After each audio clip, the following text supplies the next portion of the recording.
Ayun. Good afternoon, everyone. Welcome to Coaching Think Talk. And of course, this is Life Coach Cee Bercasio from the Life Coach Philippines. And this is Coaching for Unbarrenness. Okay, so this coaching conversation is for women like me who don't have kids yet, married women like me, or even those who are not yet married, who wants to end the stigma in barrenness. Okay, so this is also this conversation is also for those of you who wants to support in ending the stigma in barrenness, whether uh, you don't have kids or you have kids, or and you know somebody who is experiencing the stigma in barrenness, then this coaching conversation is for you. Hey, and thank you for joining me live today. So please leave your digital footprints by letting me know where you are watching this from. Okay, so yung mga previous episodes natin, meron tayong mga viewers, meron tayong mga coaches who are joining us from different parts of the Philippines. Meron pa nga other countries din. So, meron tayong mga manonood dyan. So, I would really, really be glad to know where you are watching this from. So, even if you are watching this from on replay, please do let me know kung saan kayo ngayon. Okay, so please do tag a friend also for and circulate this video to help us reach more individuals who might be in need, okay, of what I am going to share with you today. So tag your friends, share this video in your timeline, in your groups, or in your pages so that we can reach more people na matutulungan natin. Okay, you may also give some shout-outs to people who you want to greet. So if you have any inspiring message to the people you want to greet, so just put them in the comment section. Okay, so if you are watching this on a replay, please do put hashtag replay so that we may know. And I am streaming live via FB page of Life Coach Philippines and the YouTube channel Coach AI Connect. So if you are new, kung bago lang po kayo dito sa mga platforms po na to, bago nyo lang po ito na-encounter, please do follow, like the page, and subscribe. Okay po? So before I proceed, I would just like to greet with yung mga joiners po natin. So Coach Lacey, hello, hello. And Liz, hello, hello. Thank you for joining me today. Okay, so let me first introduce myself. So I am, sabi ko nga, I am Life Coach Cee Bercasio. My full name is Colleen Capino Bercasio. So if you want to search me in Facebook, so ang makikita niyong profile name ko is Colleen Capino Bercasio with a double L and double E. Okay? So yan. And I am a certified co-create life coach from the Life Coach Philippines, and I am also a mental health coach. Okay, I am a Master Builder Apprentice of Master Coach A, and our mission is that we build tribe as we make your unstoppable dream come true. Okay, so actually I am also part of the uh, 6 steps to six-figure career speaking career program din ni Master Coach A na kakatapos lang yung aming summit, which is the culmination of the 20 weeks journey that we had. So yesterday and for 2 days, Tuesday and Wednesday, we had the culmination activity, which is the Summit virtual event. Ayun. So I am currently the head of supply chain of Bayan Anihan. Bayan Anihan is a mission unit of the Gawad Kalinga Foundation. So if you are familiar with the Gawad Kalinga Foundation, so I am part of it. So we have this Bayan Anihan Corporation, which is we are helping connect the farmers to the market. Okay, so I am also the founder and creator of the Absolutely Worthy Coaching Community. So yan po yan, yung logo po dyan, Absolutely Worthy Coaching Community. It is a safe space that I have created for women like me who don't have kids yet, who wants to be mentally and emotionally fit so they can shine in their true essence as women as they give birth and nurture lives in various meaningful ways. So yan po kasi yung aking mission is to help really women like me, okay, to um, express ourselves and achieve our dreams, have dreams, and of course, live our purpose. Because even if we don't have kids, we always have a greater purpose here on earth. Okay, so I am a wife, I am married, and for almost 12 years na, and yun nga, until now, we don't have any kids yet. Okay.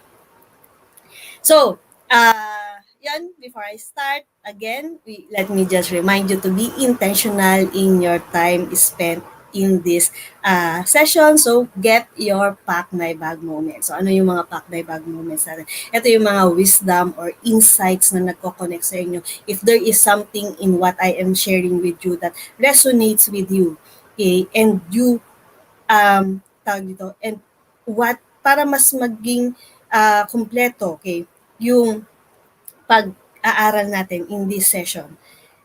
Let's share what we get here. Let's share the knowledge that we have, the learnings that we get here. Kasi as we share, mas natututo rin tayo. Mas sisink in sa atin yung mga natutunan natin. And when you share, we would like to encourage you to put the hashtag #PackMyBagMoment and of course the hashtag Coaching Think Talk so that others may know where you are learning it from. Okay? So para alam din nila na, uy, saan kaya niya ito nakuha? So it's in the Coaching Think Talk. Okay? So that we can also help bless them with what we are learning in this session. Okay, so my episode today is actually the second part of what I have discussed last week. So what I've shared last week is living a life of courage. It's facing the fears of barrenness.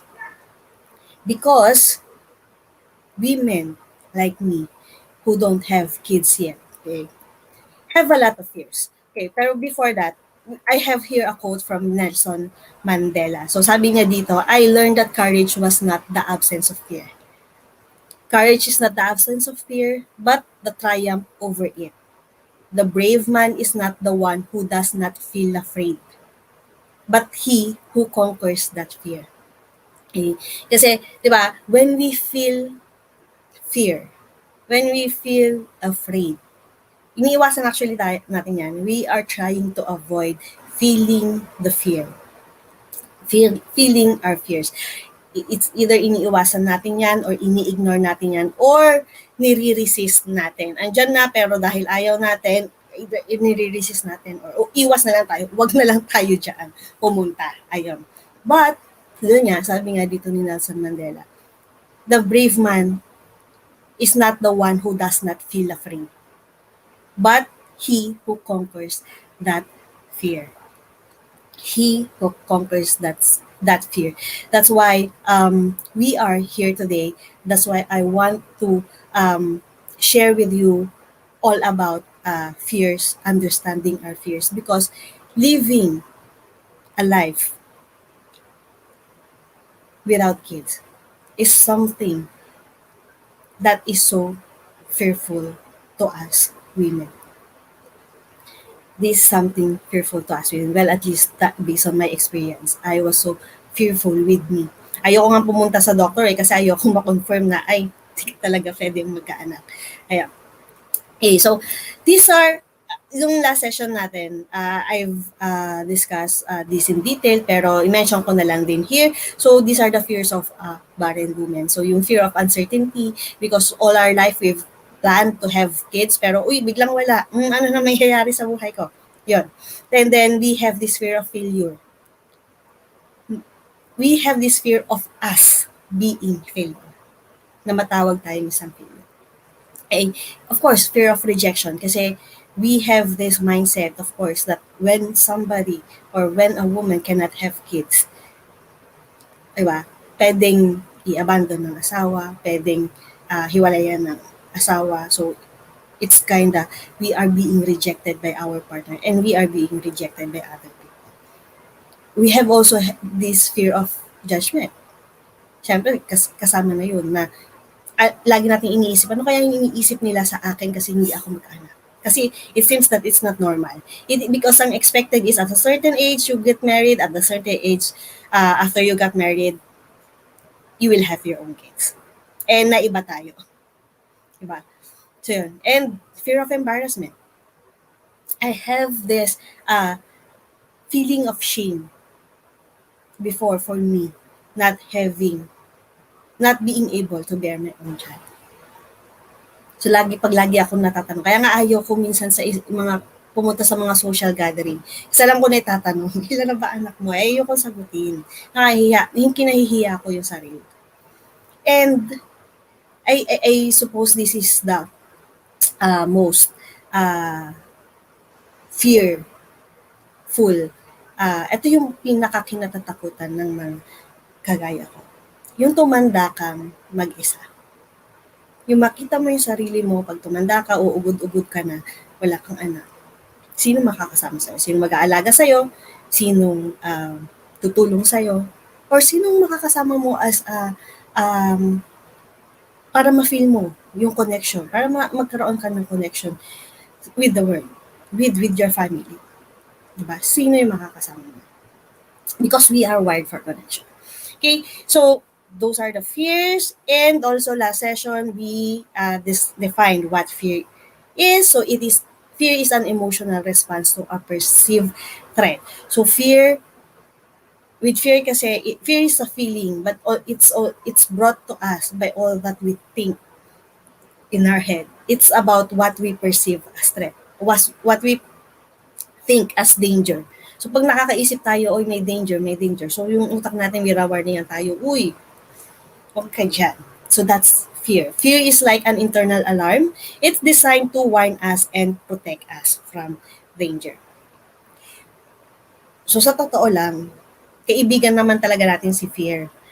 Kasi nga it wants to protect us from danger. It's actually useful to us. It's just that there are positive side and negative side of fear. And if we let fear overcome us, instead of us overcoming the fear, mas nangingibabaw yung mga negative consequences. I just want to share here other definitions of fear. So fear is an irrational belief. Fear is an irrational belief that we have. So they are made up belief in our heads, in our mind, in what we think, in our thoughts. Okay, and they are made up beliefs that you use as a safety mechanism to protect you from potential pain. So sabi nga natin kanina, 'di ba? It is an internal alarm to protect us from danger. However, those thoughts that we have are sometimes irrational, or most of the time irrational. Or they are made up in our head. Kasi fear is actually thinking something about the future. So if it is something about the future, hindi pa yan talaga nangyayari. And it may not happen. And we will see later kung ano bang percentage ng mga nangyayari. Okay? So fear is also a sense of uncertainty. So because it is something in the future and hindi natin alam kung anong mangyayari sa future, kahit paplanuhin natin yan ng pulidong-pulido, we cannot guarantee it 100% that it will happen. Of course, may mga guarantor na like your gadgets, diba? Yung mga warranty yan, sabihin na free, ano ba yun? May mga 1-year warranty, 2 years warranty na free service, kaya, diba? So, ginaguarantee nila that everything will be fine within that period of time. Pero, hindi naman din nila mag-guarantee na hindi mawala yung phone mo, diba? Or may something happen, mahulog or something. So, hindi kasi kasama yun sa service. So, there are still things that we are really not certain about. Na yun yung kinatatakutan natin. And, yun nga, that's how we feel as women without kids, as childless individuals. That dahil we've been expecting us to have child, biglang hindi pala yung magkakatotoo. So, ano nang gagawin natin sa buhay? Ano nang mangyayari sa buhay natin? So, yung iniisip natin na magtatrabaho ako, mag-iipon ako, magpapatay ako ng bahay, bibili ako ng sasakyan, magpapaaral ako ng anak, mag-iipon ako para sa lampin, sorry, para sa Pampers, sorry. Ano yan eh, brand name yung naalala ko. And sa gatas, diba? Pero biglang, ay, wala. So ano na? Ano na gagawin ko sa buhay? Okay, fear is also a distorted expectation. It is distorted expectation. So fear is a set of distorted expectation you have about future consequences. Again, fear is about the future. And yun nga, iniisip natin yung anong mga pwedeng mangyari in the future. And sometimes it's distorted. It's similar, yun nga, because of our irrational belief. Hindi yung mga iniisip natin masyadong minsan malayo talaga sa katotohanan. Okay? Ako, before, nung bata ko, takot na takot akong manood ng horror movies. Lalo na yung mga movies na gross talaga, yung ang pangit-pangit ng mga itsura ng mga monsters, and ayoko ng suspense. Kasi nagugulat ako. Okay? Kasi why? Hindi ako natatakot on yung sa panonood.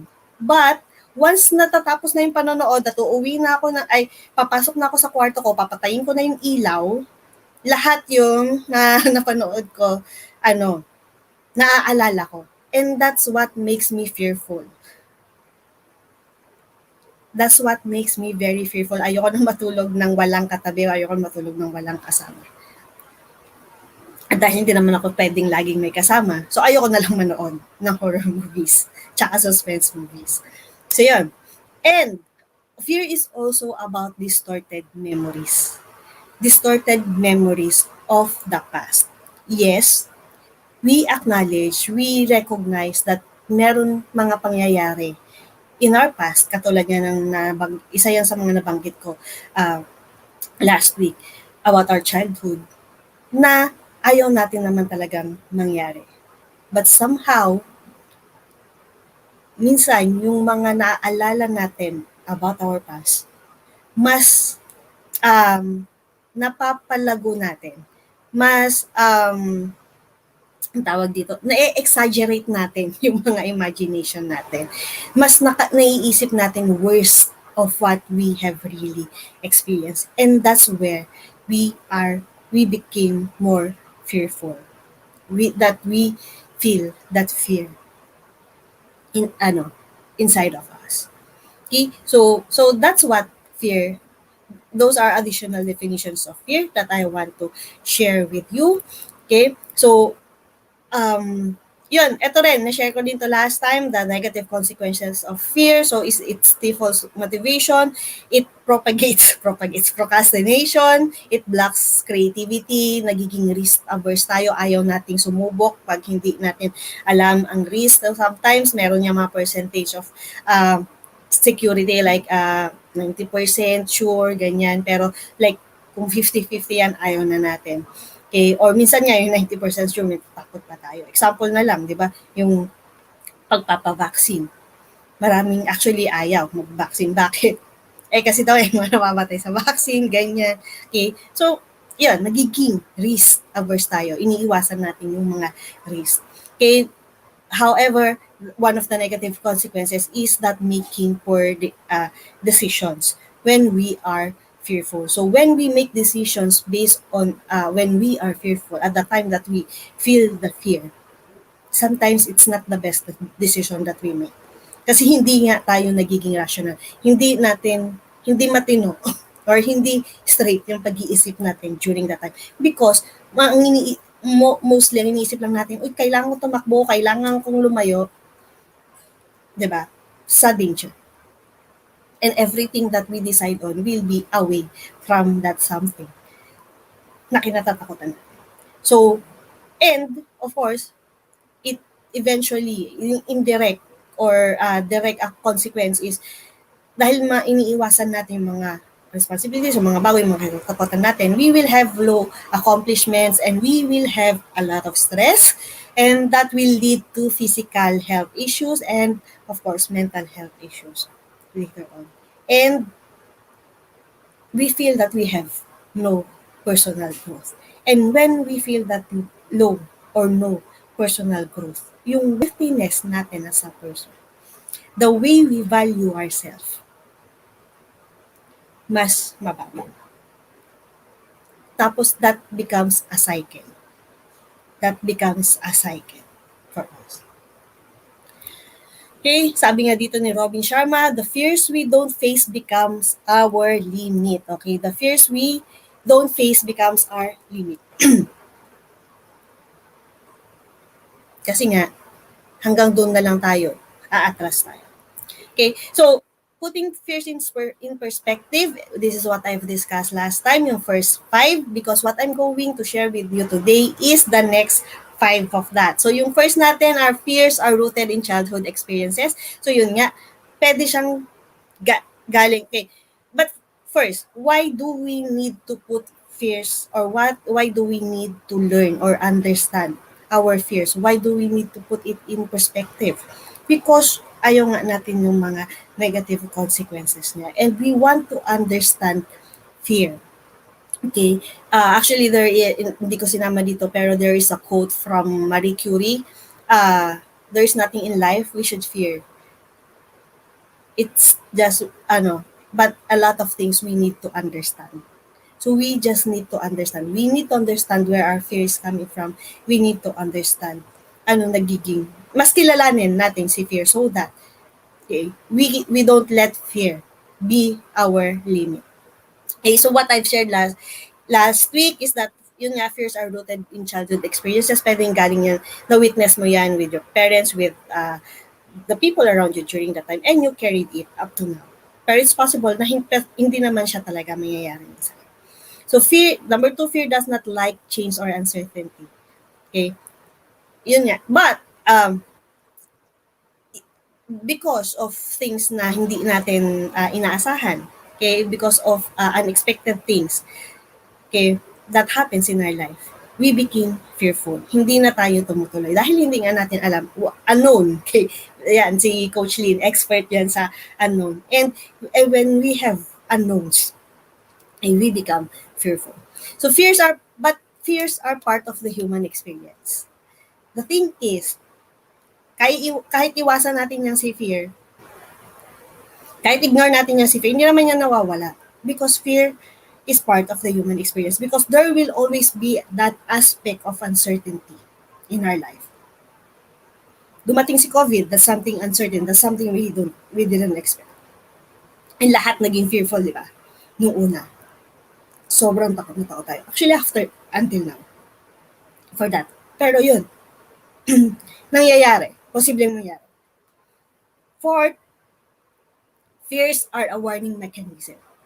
So fear really is our friend. Fear really is useful to us. So wag natin yung iwasan. Because it serves as a warning mechanism for some danger. Pero it does not mean, okay, na pag nag-warning, pag nandyan na si fear, tumakbo tayo pabalik or pakabila. It just means that we need to be cautious. Okay? Mas, instead of bara-bara lang yung pagpunta natin, mas magiging maplano natin ng mas maiigi yung mga gagawin natin. For us to eliminate or minimize, no, not eliminate, but minimize things that can go wrong. 5, fear indicates that you're about to learn something. Sabi nga nila, when you feel fear, it is a indication that the best things in your life will happen. Kasi what we fear about are things that may become are opportunities for personal growth, diba? Okay, so that's the first 5, and the next, ito na susunod ko i-share sa inyo, the next 5 things that can put fears in the correct perspective. So the 6, okay, fear results from a lack of something. We lack something, kaya tayo nagiging fearful. And there are 7 things that might, kung saan yan nanggagaling. Okay? Yung first of that is that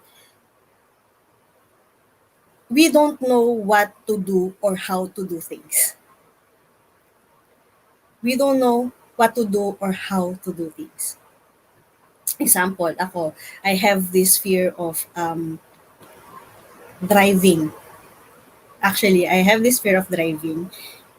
I do have my license kasi I studied, nag-aral na ako. Pero I haven't able to, hindi ko siya na-practice and now I really have this fear of driving, lalo na pag walang kasama. Because, baka hindi, paano pag, nagka-aberya, hindi ko alam kung anong gagawin ko sa sasakyan. Baka may stranded ako somewhere at mag-isa lang ako, hindi ko alam ang gagawin. So, that creates a fear in me. Okay? Pero that's one of the things actually that I want to overcome, that fear of driving. Okay? So, babalitaan ko kayo once na overcome ko na yung fear na yan. Second is that because we don't understand something. We don't understand something. That's why we are fearful. What is something you don't understand that makes you fearful? So if you can share it in our comment section, I would be glad to read it and to know about it. Okay. So what is something that you don't understand that you feel fearful about? For me, minsan sa mga what I was fearful before is seeking medical intervention for us to conceive. Unang-una, medyo may pagkamahal siya.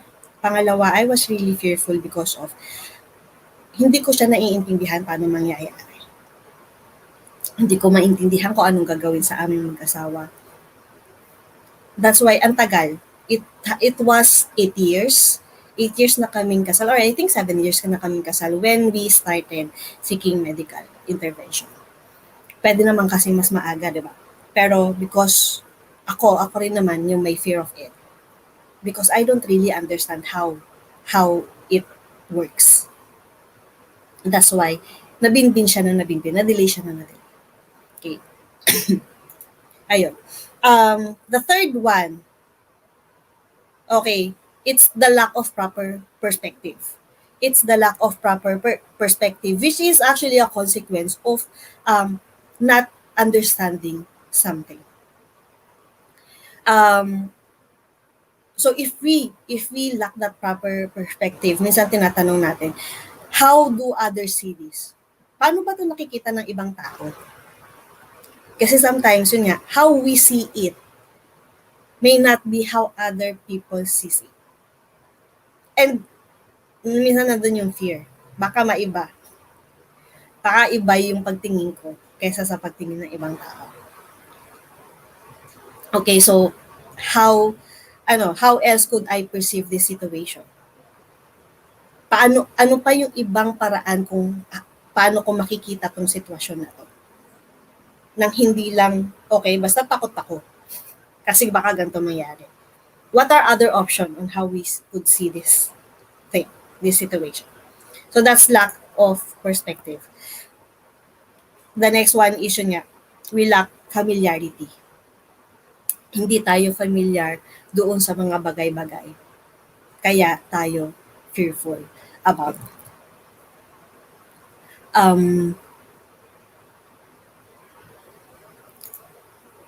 The fourth, okay, these are 7. So yung fourth is lack the necessary resources to take action. So we lack the necessary resources to take action. Whatever that resources may be, it can be monetary, financial resource that you lack, or it's the lack of information to know how to do it or to understand it. It's the lack of kasama para may kasama kang gawin yung isang bagay. Okay? Para may katulong ka gawin yung isang bagay. or that lack of tawag doon, experience dahil nga hindi pa nangyari sa atin before. Okay, so actually, yun pala, pang-anim pala yun. So, that lack of necessary experience. Kaya nagiging fearful tayo. Dahil nga, marami sa atin, especially when we are venturing into something new. And when we are, in my journey for, in healing, or in my journey to unbarrenness, okay? Unbarrenness. It is something new for me. And, of course, wala akong experience on it. And it makes me fearful. Can I succeed? Can I really commit to it? Can I really do it? Yun yung mga nagiging question ko sa sarili. And minsan pinangungunahan talaga ako ng fear. Pinangungunahan ako ng fear. But then, yun nga, sometimes it's just because of the lack of necessary experience that makes me fearful. But it might be, okay, that hindi naman talaga mayayari kung ano yung kinatatakot ko. And the last, okay, we don't believe in our own ability to take the necessary action to attain your desired outcome. We don't believe. It's the lack of belief in ourselves that makes us fearful of the things that we want to do, of the things we pursue. If we want to have that better life that we dream, we need courage to pursue it. And sometimes fear overcomes us because we don't believe in our own ability. But since we are just trying to understand our fear, know that these are all, that your fears are all in your, about your thoughts. Ay, nasa isip lang natin kasi hindi pa nga nangyayari. Okay, so that's 6. Fear results from lack of something. Our 7 is that fear is only temporary if challenged. Fear is only temporary if challenged. Okay, sino dito yung nakasubok ng, sino dito yung pumunta na sa ano, sa mga Enchanted Kingdom? Ayan, tama ba? Enchanted Kingdom. Doon sa mga park, theme park, kung saan may mga game o tawag doon, yung may mga sasakyan ka that like like the Viking, yung boat, 'di ba? Na nagsiswing, nagganon. Or kaya yung may mga horror tunnel, papasok ka sa horror tunnel. Okay. 'Di ba? Nakakatakot. Ako takot ako sumakay sa mga ganyang tawag doon, mga mga nandun sa theme park, okay? Kasi feeling ko, it's dangerous for me. Okay? It's dangerous. I see it as something in danger and very fearful ako. However, okay, syempre, may mga kasama ka. Mag-aaya. Sabi, ano ba yan? Duwag-duwag mo. Hey, sometimes, okay, sige na nga, basta nandyan naman kayo, kakapit na lang ako sa inyo, di ba? So, and then I go. And, yun, pag nakasakay ka, actually after, maybe nung una, sakay mo, nanginginig ka pa. As in, parang gusto mo umatras. Diba? Pero once na nakasakay ka na, nakababa ka na, doon mo minsan nakikita na, uy, pwede bang isa pa? Sino na nakaraan niya? Pwede bang umulit? Diba? Because we challenge our fears and sometimes we will see it that we enjoy it. Another example for that is that may fear of in public speaking. May fear in doing live. Takot na takot ako yan. 3 years ago, 2 years ago, kung tatanungin mo ako, if I will ever do a video, a Facebook Live, talaga, sasabihin ko sa'yo, ano ka, hello? Hindi, no? Ganyan. Pero, because I have a mission. Through life coaching, I discovered my mission. And my mission requires me to speak in public, to speak to you, so that I can share my message with you. I've challenged my fear in public speaking. And now here I am in front of you. Nung una, nakabasa pa na script, pero at least ngayon, improving. And yun nga, kakatapos lang nung aming summit. So, yun. Sometimes we just have to challenge our fears. Eight is that fear often never materializes.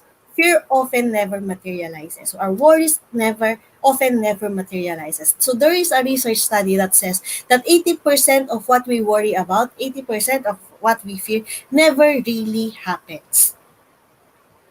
Never really happens. So imagine mo yung energy na in-spend mo doon sa pag-iisip, tapos hindi naman pala mangyayari. And so, sasabihin natin, may 15% pa. Paano kung mangyari yung 15%? So, the same research study says that yung 15% na yon, mangyari mo ka na kinatatakutan mo, people are able to overcome it. People are able to go through it successfully. They have experienced difficulty, they have experienced hurdles, pero they were able to overcome what they are fearing. Okay, so, fear often never really materializes.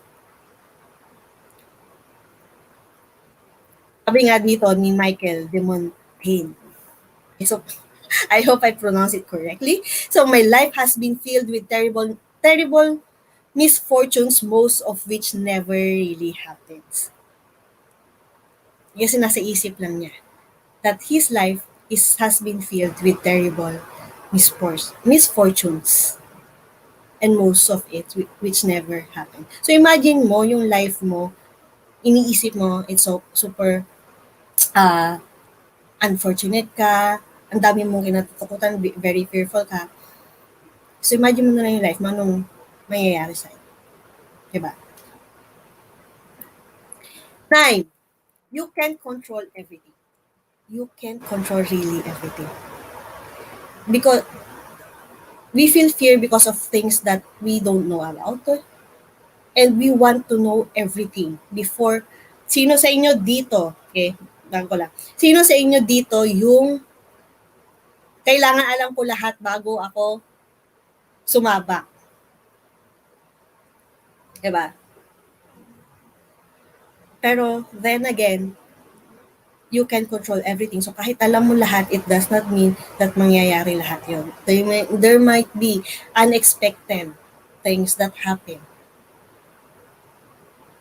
Eh kung ayaw mo nun, hindi, tawag dun, hindi mo sinubukan because of the fear. So you may not really know. Okay? So, sabi nga dito, not only are you unable to control everything, you also never know everything. And you will often never have all the information required that you need to eliminate that uncertainty that you feel moving forward. And yes, there are things that you can not control. There are things that you may not ever know. And that's okay. Don't let it stop you in pursuing the things that you love, in pursuing that dream that you want. 10, and so this is the last and most important, I suppose. Fear is no match for bold action. Fear is no match for bold action. Sabi nga dito, ni Ruth Suko, she has a podcast, Do It Scared. Okay, it's, maganda yung podcast. Action is the antidote to fear. Action is really the antidote to fear. So if you are fearful about something, when you do it, sabi nga dating doon, di ba, there's only temporary when challenge. So if we take action towards it, we will know. Yung fear natin nawawala. Nalalaman natin na yung kinatatakutan natin ay wala pala, kaya ko pala. So we expand also our limits when we take action to overcome our fears. Okay? But yes, let us put in our minds, let us put it in perspective that fear is no match for bold action. Okay, so that's what I am going to share with you today. So next week will be part 3 of living a life of courage, and I will share with you some tips on how to sorry overcome some steps on how to overcome our fears. But before I end this, I would just like to invite you to my coaching program, Live a Life of Courage by Life Coach Cee. So this, what I am discussing with you is just part of it. But this is a 12-week one-on-one coaching journey where you learn to face your fears. Okay, you learn to face your fears. Have that courage to face your fears and break through life's challenges in pursuit of what truly matters to you. Okay, it takes courage. Let's bring out that courage within you to claim the life that is rightfully yours. A life of freedom, a life of abundance, a life of joy. Okay, so uh, you may contact me at 0917-801-9550 or email me at coachcbercasio@gmail.com for if you are interested, and we can have an initial conversation. Okay, we can have a discovery uh, call to know more about what you want in life. Okay, so this actually the modules that kasama dito sa program na to. So one is we have 6 modules, okay? So and this program will give you the push you need to break through the challenges in the pursuit of the opportunities and develop a greater sense of overall well-being, happiness, and fulfillment in life. Which is yun naman talaga yung gusto natin. Pero yun nga, it takes courage for us to pursue the things that we dream of. Sabi nga ni Coach Rizel, okay, sa Samot Summit, okay, it takes courage to, dreams do can come true for those who have courage to pursue. Okay, just want to, eto, kakatapos lang ng Samot Summit virtual event. 2 days yan, last Tuesday and Wednesday, and I would really just like to congratulate my fellow speakers. So 20 kami na naging speakers dito sa event na to, and really the message that was delivered that were delivered are very, very valuable. Okay? Wala kang itulak kaibigan. Lahat sila mayroon kang matututunan. And congratulations to all the speakers. Congratulations, Master Coach A, for that very, very successful virtual event. And thank you for giving us this platform to share our message to uh, the our VIPs, okay, very important persons that we invited to join us in the summit, and that those who have responded to our invitation. So we have more than 100 participants in the summit, and we want to thank them as well for attending and giving time to themselves, okay, to gain new insight from this Samot Summit virtual event. And I would also like to thank Master E and Coach Clint for all the support that they have done, for all the works that they've do to make this really a very, very successful event. So ano lang po yan lang po ay si Master Coach A and Master E, Ishi, and si Coach Clint, and the speakers who are also the one that that made this event. And yun, yung mga invites namin and those who have participated in that event. Thank you and congratulations to all of us for making history. Okay, making history. Saan ka pa nakakita ng event kung saan 20 speakers. We have really, meron challenge yan, 5-minute challenge. Okay, that speaker have to talk in within 5 minutes to deliver a message within 5 minutes. And our winner is Coach Sean and Coach Rizal. Congratulations to both of you. Okay? So, yun. Pero yun, the other speakers may take longer, pero we were able to deliver our message. Okay, so I also inviting you. So doon sa mga naka-attend and gustong ng replay, nung mga narinig nyo doon or meron kayong portion doon na hindi narinig or doon sa mga hindi naka-attend ng virtual summit, I am encouraging you. I am encouraging you to avail of this of the replay. Okay? Meron kaming replay and together with it is the workshop, okay, an online coaching course by Master Coach A about riding the wheel of life. Riding the wheel of life where you can discover nasan ka.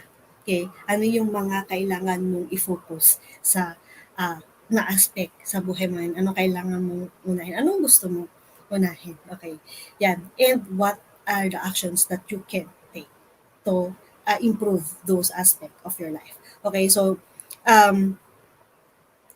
discover the step-by-step process for focusing on what matters most in crafting a rich, rewarding, and purposeful life. Okay? Plus, yun nga, the 20 speakers, the replay, the message, you will get all that. You will also get all the free gifts that were given doon sa mga nag-attend, okay? Pero yung mga nawala-wala, malamang hindi nila nakuha yung mga gift ng mga speakers. So, if you want to avail of that, okay, I am encouraging you to get this. And this is just for a donation. We just want you to donate, okay, $100.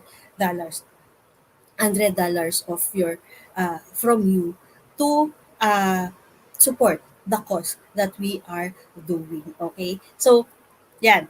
If you want to know more about that, you can reach out to Coach Rizal at 0917-586-1661 or you can message me as well if you are interested. And so before I end, I let me just invite you to what we are doing to be part of what we are doing as an organization of professional life coaches. Okay, you don't need to be a life coach or you don't even need to be a life coach certified from the Life Coach Philippines. But if you are interested, okay, in what we do and wants to know more about life coaching and how we can be mentally fit, okay, so let me invite you to be part of the B Learning Society. Okay, so if you are not yet a smart holder of B Learning e-card, so we have that e-card here. Let me in let me invite you to become a mental model collector. Mental model collector like me and be part of the B Learning Society, which is the tent maker for the B Learning Home for Mental Fitness. So, Pastor Coach He has this vision of putting up, okay, building a facility for mental fitness, okay, mental fitness, okay.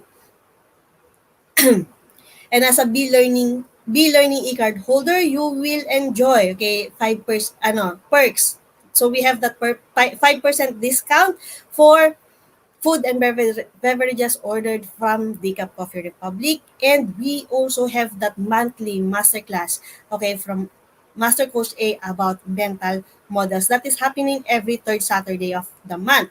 Okay, so for this month of August, it will be happening on August 21. And the third perk that you will have is a 90-minute coaching session with a senior coach from the Life Coach Philippines. Kasi for you to experience how coaching works and for us to be able to support you in what you have learned in the masterclass. So if you are new to the concept of mental models, a mental model is an explanation of how something works.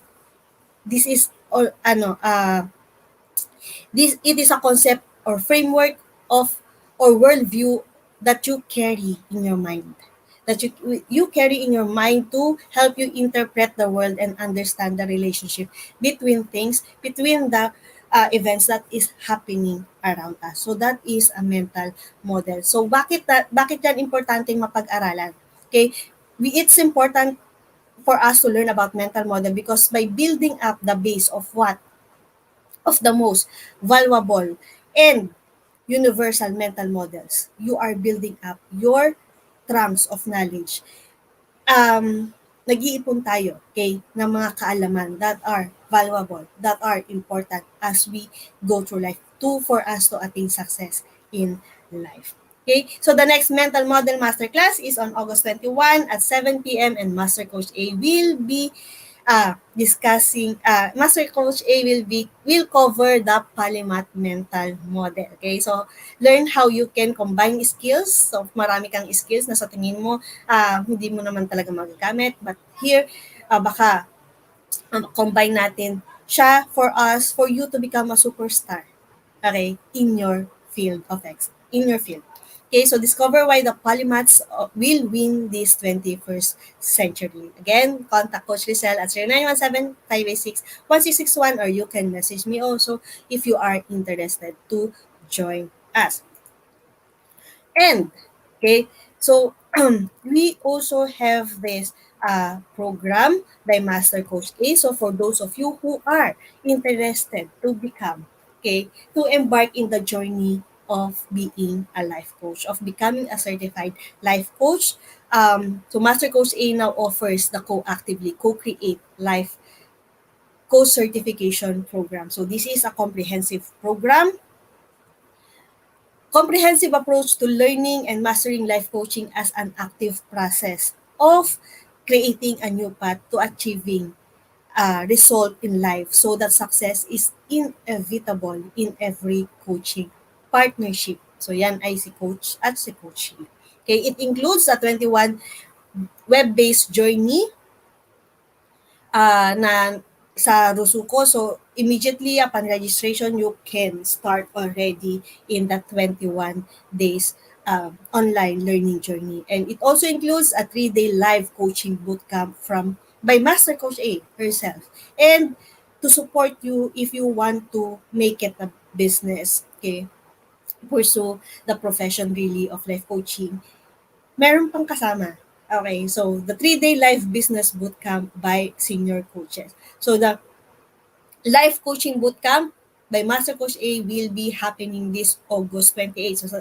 So August 28 na po yung first day. So if you are interested, contact Coach Rizal at 0917-586-1661 to know more and to discover the opportunities waiting for you in this profession. Okay, so do join us for another coaching conversation tomorrow with Coach Cee at 10 a.m. and Master Coach A at 2 p.m. for coaching for entrepreneurs. And of course, Coach Candy at 4 p.m. for coaching for mental fitness. So once again, this is Life Coach Cee. You can connect with me if you are interested in anything or something resonates with you in what I have shared. So you can contact me here, 0917-801-9550 or email me at coachcbercasio at gmail.com.